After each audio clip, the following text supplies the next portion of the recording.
সবাই এদিকে Spain, France, Argentina নিয়ে ব্যস্ত, ইংল্যান্ড ওদিকে পিচে আগুন ধরাচ্ছে। কেন সেলিব্রেট করছো? কর্নার, কর্নার তো হারাম। সবাই এখন বলছে ডেকল্যান রাইসের কর্নারটা দেখেছো, ও অসাধারণ। কর্নার তো হারাম।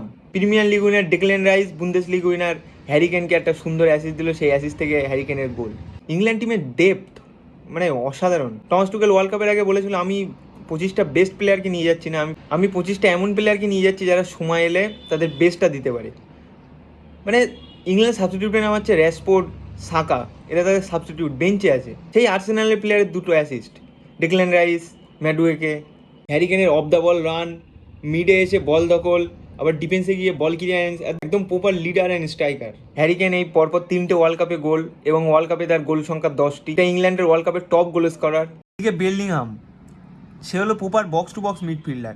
তার তো অত স্কিল নেই, কিন্তু তার গোল করার অ্যাবিলিটি অসাধারণ। সেই ম্যাচেও একটা অসাধারণ গোল। তো ইংল্যান্ড ভয়ঙ্কর হতে চলেছে ওয়ার্ল্ড কাপে। যত টুর্নামেন্ট করাবে ইংল্যান্ড আরও ভয়ঙ্কর হবে, কারণ তাদের মিডফিল্ডের ডেপথ অসাধারণ। Overall one of the best team. ওদিকে Colombia, Uzbekistan, what a game. Colombia হয়তো 3-1 জিতেছে, কলম্বিয়া ভালোও খেলেছে, কিন্তু উজবেকিস্তান এটা প্রথমবারের মতো ওয়ার্ল্ড কাপে খেলতে এসে যে খেলাটা দেখালো, অসাধারণ খেলা। কলম্বিয়ার থেকে লুইস ডিয়াসের পারফরমেন্স অসাধারণ, একটা গোল করলো। রড্রিগেজ, অনেক দিন পরে রড্রিগেজকে ইন্টারন্যাশনালে দেখলাম, মানে ওয়ার্ল্ড কাপের মঞ্চে। 2014 গোল্ডেন বুট উইনার। তারা এখন পর্তুগালের গ্রুপে টপ। ওয়ার্ল্ড কাপ তো এবার জমে উঠেছে, তোমাদের কি মনে হয়?